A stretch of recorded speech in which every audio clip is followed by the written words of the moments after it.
ரொம்ப டயர்டா இருக்கு. இயற்கையான டேட்ஸ், பாதாம், பிஸ்தா, கேஷு அண்ட் ஹனி கொண்டு தயாரிக்கப்பட்ட லயன் டேட் நட் பைட்ஸ். இனிமே கண்ணை மூடிட்டு கடலை எண்ணெய் வாங்கலாம். ஏன்னா மந்த்ரா கடலை எண்ணெய் இதயத்தின் தயாரிப்பு. வறுக்க, பொரிக்க, ஏன் எல்லா சமையலுக்கும் மந்த்ரா தான். மந்த்ரா கடலை எண்ணெய், அபார ருசி, ஆரோக்கியமான உடல் நலம். வணக்கம். செய்தி சுருக்கம். உயரதிகாரிகள் புத்தகம் எழுத வருகிறது கட்டுப்பாடு. அரசு மற்றும் இராணுவத்தில் உயர்ந்த பதவிகளில் இருந்து ஓய்வு பெறும் அதிகாரிகள் தங்கள் சுயசரிதை மற்றும் பணிக்கால அனுபவங்களை எழுதி புத்தகமாக வெளியிடுவதற்கு கடிவாளம் போட மத்திய அரசு முடிவு செய்துள்ளதாக தகவல் வெளியாகியுள்ளது. நடந்து முடிந்த பட்ஜெட் கூட்டத்தொடரில் எதிர்க்கட்சித் தலைவர் ராகுல் ஒரு புத்தகத்தை வைத்துக் கொண்டு கிளப்பிய பிரச்சினையால் லோக்சபா அலுவல்கள் பெரிதும் பாதிக்கப்பட்டன. 2019 முதல் 2022 வரை இந்திய ராணுவத்தின் தலைமை தளபதியாக பணியாற்றிய ஜெனரல் மனோஜ் முகுந்த் நரவனே தன் சுயசரிதை புத்தகத்தை 4 Stars of Destiny என்ற பெயரில் எழுதியுள்ளார்.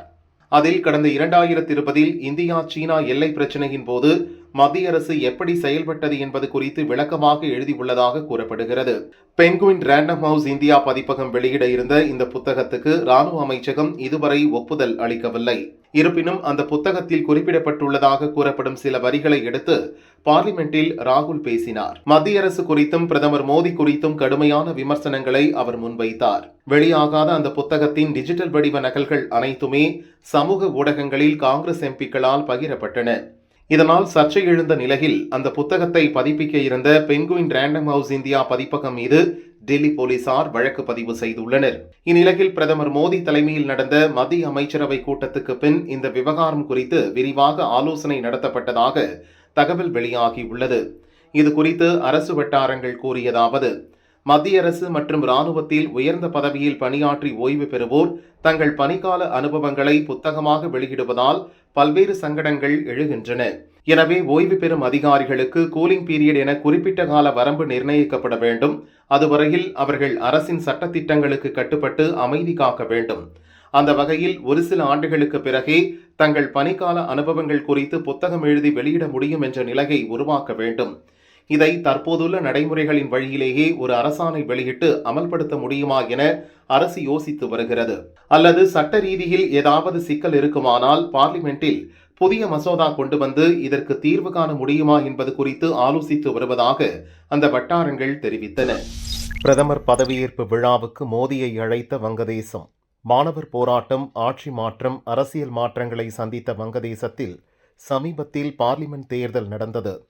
இதில் மறைந்த முன்னாள் பிரதமர் கலீதா ஜியாவின் மகன் தாரிக் ரஹ்மான் தலைமையிலான பிஎன்பி கட்சி வெற்றி பெற்றது.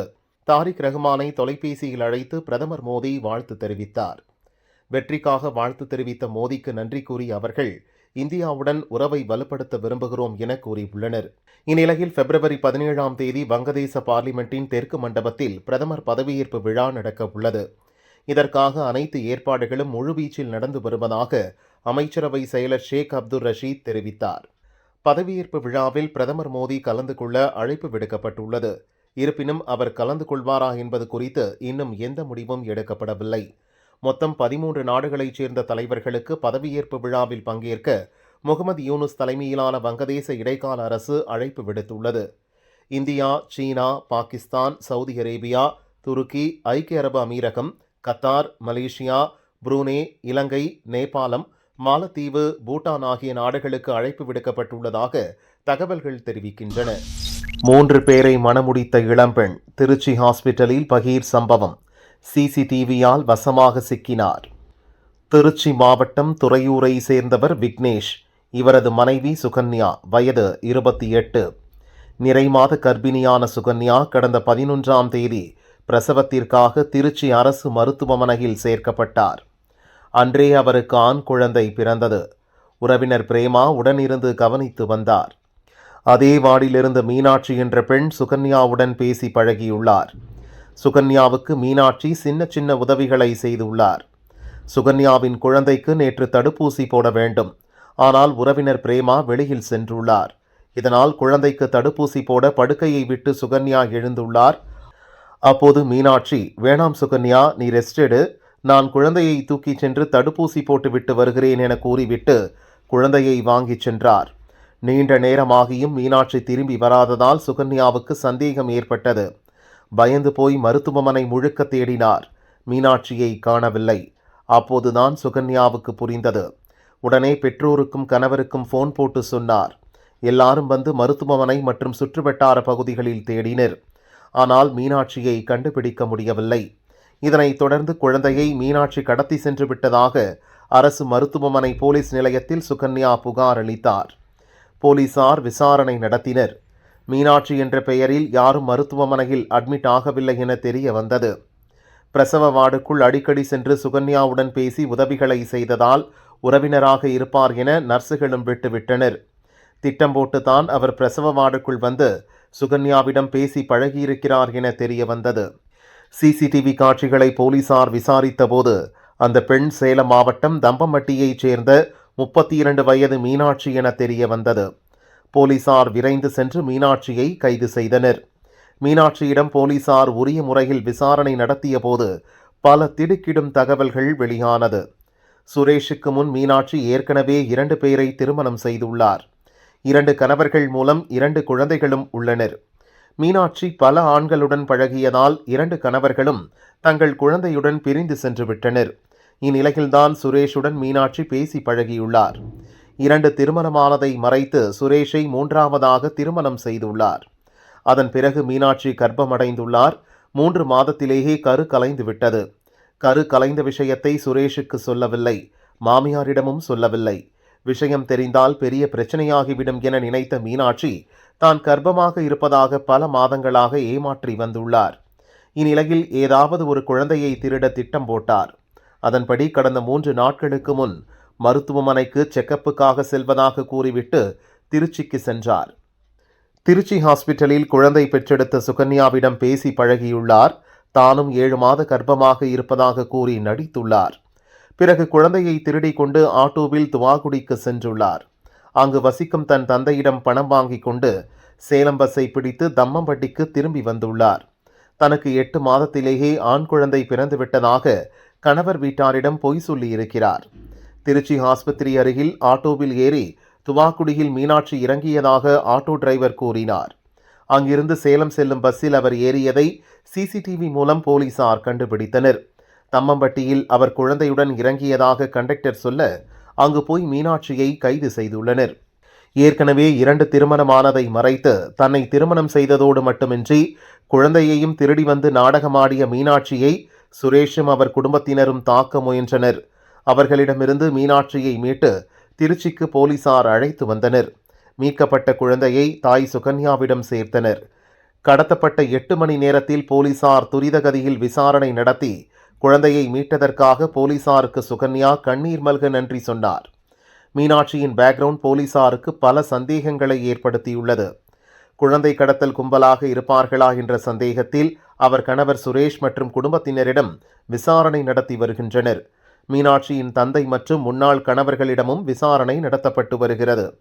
திருச்சி மருத்துவமனையில் குழந்தையை பெண் கடத்திச் சென்ற சம்பவம் நோயாளிகள் மத்தியில் பரபரப்பாக பேசப்படுகிறது. கடைசி நிமிடத்தில் கனிமொழி ஆப்சென்ட், பனிப்போர் காரணமா? திமுக சார்பில் தேர்தல் அறிக்கை தயாரிக்க எம்பி கனிமொழி தலைமையில் 11 பேர் குழு அமைக்கப்பட்டுள்ளது. தமிழகம் முழுவதும் சுற்றுப்பயணம் செய்து கோரிக்கை மனுவை பெற்று வருகின்றனர். திருப்பூர் பல்லடம் அடுத்த காரணம்பேட்டையில் திருப்பூர் மற்றும் ஈரோடு மாவட்டங்களுக்கான கருத்து கேட்பு கூட்டம் நடந்தது. கனிமொழி தலைமையில் நடைபெறும் என அறிவிக்கப்பட்டிருந்தது. ஆனால் கூட்டம் துவங்கும் சில நிமிடங்களுக்கு முன் கனிமொழி வரவில்லை என அறிவிக்கப்பட்டது. உடல்நலக்குறைவு காரணமாகவும் இதர பணிகள் இருப்பதாலும் அவர் வரவில்லை என உயர்கல்வி அமைச்சர் கோவி செழியன் கூறினார். கூட்டத்தில் அமைச்சர்கள் முத்துசாமி, கயல்விழி, முன்னாள் அமைச்சர் செந்தில் பாலாஜி உள்ளிட்டோர் பங்கேற்றனர். திமுகவில் தென்மண்டல பொறுப்பாளராக கனிமொழி செயல்பட்டு வருகிறார். அதே நேரம் முதல்வரின் மருமகன் சபரீசன் நிர்வாகிகளிடம் நேரடியாக கருத்து கேட்டு வருவது இருவருக்கும் இடையே பனிப்போரை ஏற்படுத்தியுள்ளதாக கூறப்படுகிறது. இதனால் ஏற்பட்ட மன உளைச்சலால் தான் கனிமொழி வரவில்லை என கட்சியினர் மத்தியில் பேச்சு அடிபட்டது. கோவையில் நேற்று மாலை நடந்த கருத்து கேட்பு கூட்டத்திலும் கனிமொழி பங்கேற்கவில்லை. அறநிலையத்துறையில் எண்ணற்ற சாதனைகள். சென்னையில் 60 கோடியே 68 லட்சம் ரூபாய் மதிப்பில் எல் வடிவில் கட்டப்பட்ட மத்திய கைலாஷ் மேம்பாலத்தை முதல்வர் ஸ்டாலின் திறந்து வைத்தார். அதனைத் தொடர்ந்து சென்னையில் அனைத்துலக வள்ளலார் மாநாட்டை முதல்வர் ஸ்டாலின் தொடங்கி வைத்தார். மாநாட்டில் அவர் பேசியதாவது: வள்ளலார் காட்டிய அறநெறிகளை பின்பற்றுபவர்களை சந்திப்பதில் மகிழ்ச்சி அடைகிறேன். மேலும் திமுக ஆட்சியில் அறநிலையத்துறை சார்பில் 4192 கோயில்களில் குடமுழுக்கு நடைபெற்றுள்ளது. 12937 கோயில்களில் 8100 கோடி ரூபாய் மதிப்பீட்டில் 29479 திருப்பணிகள் நடைபெற்று வருகிறது. ஆக்கிரமிக்கப்பட்டிருந்த அறநிலையத்துறைக்கு சொந்தமான 8106 ஏக்கர் நிலங்கள் மீட்கப்பட்டுள்ளன. இப்படி அறநிலையத்துறையில் அரசு எண்ணற்ற சாதனைகளை செய்துள்ளது என ஸ்டாலின் கூறினார். மாநாட்டில் முதல்வர் ஸ்டாலின் 7 முக்கிய அறிவிப்புகளையும் வெளியிட்டார். வள்ளலார் மாநாடு நடைபெற்றதை நினைவுகூரும் வகையில் நினைவு தூண் அமைக்கப்படும். வடலூரில் சன்மார்க்க பயிற்சி பள்ளி அமைக்கப்படும். வள்ளலார் பிறந்த நாளையொட்டி ஆண்டுதோறும் 3 நாட்கள் விழா நடத்தப்படும். வள்ளலார் பெயரில் அன்னதான கூடங்கள் அமைக்கப்படும். வடலூரில் வள்ளலார் பெயரில் மூலிகை தோட்டம் அமைக்கப்படும். வள்ளலார் குறித்த புத்தகம் அறநிலையத்துறை பதிப்பகம் மூலம் வெளியிடப்படும். கடலூர் மாவட்ட கலெக்டர் அலுவலகம் அருகே உருவாகும் பூங்காவுக்கு வள்ளலார் பெயர் சூட்டப்படும் என ஸ்டாலின் அறிவித்தார். ஓங்கி ஒலிக்கிறது சிவநாமம், குவியும் பக்தர்கள் கூட்டம். இன்று மகா சிவராத்திரியையொட்டி சிவாலயங்களில் இரவு முழுதும் சிறப்பு வழிபாடு நடக்க உள்ளது. தமிழகத்தில் ராமேஸ்வரம், திருவண்ணாமலை, திருவானைக்காவல், காஞ்சிபுரம், சிதம்பரம், வெள்ளையங்கிரி ஆண்டவர் என பிரசித்தி பெற்ற கோயில்களில் பக்தர்கள் கூட்டம் அலைமோதுகிறது. கோவை ஈஷா யோகாவில் இரவு கலை நிகழ்ச்சிகளுடன் சிவராத்திரி களை கட்டும். மத்திய அமைச்சர் ராஜ்நாத் சிங் பங்கேற்கிறார். கோவை முழுதும் 7000 போலீசார் பாதுகாப்பு மற்றும் கண்காணிப்பு பணியில் ஈடுபட்டுள்ளனர். இரவு சிறப்பு அபிஷேகங்களுக்காக அனைத்து சிவன் கோயில்களும் விழாக்கோலம் பூண்டுள்ளது. காலை முதல் சிவநாமம் பாடி பக்தர்கள் தரிசித்து வருகின்றனர். அமெரிக்காவில் மாயமான மாணவர் 6 நாட்களுக்கு பிறகு சடலமாக மீட்பு. கர்நாடக மாநிலத்தைச் சேர்ந்தவர் சாகித் ஸ்ரீனிவாசையா, வயது 22. இவர் கடந்த ஆண்டு சென்னை ஐஐடியில் பட்டம் பெற்றார். அதன் பிறகு மேற்படிப்புக்காக அமெரிக்கா சென்றார். கலிபோர்னியா மாகாணத்தின் பெர்க்லி நகரில் உள்ள பல்கலைக்கழகத்தில் முதுநிலை படிப்பு படித்து வந்தார். கடந்த பிப்ரவரி 6ஆம் தேதி முதல் சாகித் ஸ்ரீனிவாசையாவை காணவில்லை. சாகித்துடன் படித்த சக மாணவர்கள் அளித்த புகாரின் பேரில் கலிபோர்னியா போலீசார் தீவிரமாக தேடி விசாரணை நடத்தினர். அவர் தங்கியிருந்த அதே பகுதியில் ஒரு வீட்டின் அருகே சாகித்தின் பாஸ்போர்ட் மற்றும் லேப்டாப் இருந்த பையை போலீசார் கண்டெடுத்தனர். போலீசாரின் தீவிர தேடுதல் வேட்டையில் அப்பகுதியில் உள்ள அன்சா ஏரியில் சாகித் ஸ்ரீனிவாசையா சடலமாக மீட்கப்பட்டார். 6 நாட்களுக்கு பிறகு சாகித்தின் உடல் மீட்கப்பட்டதை சான் பிரான்சிஸ்கோவில் உள்ள இந்திய தூதரகம் உறுதி செய்துள்ளது. இதுகுறித்து இந்திய தூதரகம் வெளியிட்டுள்ள அறிக்கையில், சாகித்தின் மறைவால் வாடும் அவரது குடும்பத்தினருக்கும் நண்பர்களுக்கும் ஆழ்ந்த இரங்கலை தெரிவித்துக் கொள்கிறோம். அவரது உடலை விரைவில் இந்தியாவுக்கு கொண்டு செல்வதற்கான அனைத்து உதவிகளையும் தூதரகம் செய்து வருகிறது என தெரிவிக்கப்பட்டுள்ளது. சாகித் மரணத்துக்கு காரணம் என்ன, கொலை செய்யப்பட்டாரா என்பது குறித்து போலீசார் விசாரிக்கின்றனர். நதிக்கடியில் ஓடப்போகுது ரயில், நாட்டிலேயே முதல் முறை. பிரதமர் மோடி தலைமையில் நேற்று கூடிய அமைச்சரவைக் கூட்டத்தில் நுமாலிகர் கோப்பூர் இடையிலான பசுமை வயல் சாலை இணைப்பு திட்டத்திற்கு ஒப்புதல் அளிக்கப்பட்டது. நாட்டிலேயே முதல் முறையாக நீருக்கு அடியில் சாலை மற்றும் ரயில் சுரங்க வழிபாதை அமைக்கும் திட்டம் இதுதான். அசாமின் பிரம்மபுத்திரா நதிக்கு அடியில் சுரங்கம் தோண்டி 18,662 கோடி செலவில் இந்த திட்டம் நிறைவேற்றப்பட உள்ளது. வடகிழக்கு மாநிலமான அசாமின் நுமாலிகர் கோப்பூர் இடையே செல்ல காசிரங்கா தேசிய பூங்கா, விஸ்வநாத் நகரத்தை கடக்க வேண்டும். 240 கிலோமீட்டர் தொலைவு கொண்ட இந்த தூரத்தை கடக்க 6 மணி நேரம் ஆகும். இந்த பசுமை வயல் சுரங்க சாலை இணைப்பு திட்டம் பயண நேரத்தை வெகுவாக குறைக்கும், எரிபொருள் மிச்சமாகும். பிரம்மபுத்திரா நதிக்கு அடியில் 15.79 கிலோமீட்டர் தொலைவிற்கு சாலை மற்றும் ரயில் சுரங்க வழிபாதை அமைக்கப்பட உள்ளது.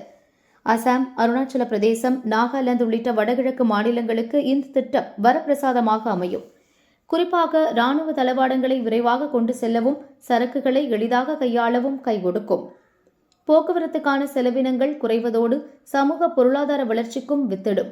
11 பொருளாதார மையங்கள், 3 சமூக மையங்கள், 2 சுற்றுலா மையங்கள் மற்றும் 8 சரக்கு முனையங்களை இத்திட்டம் இணைக்கும்.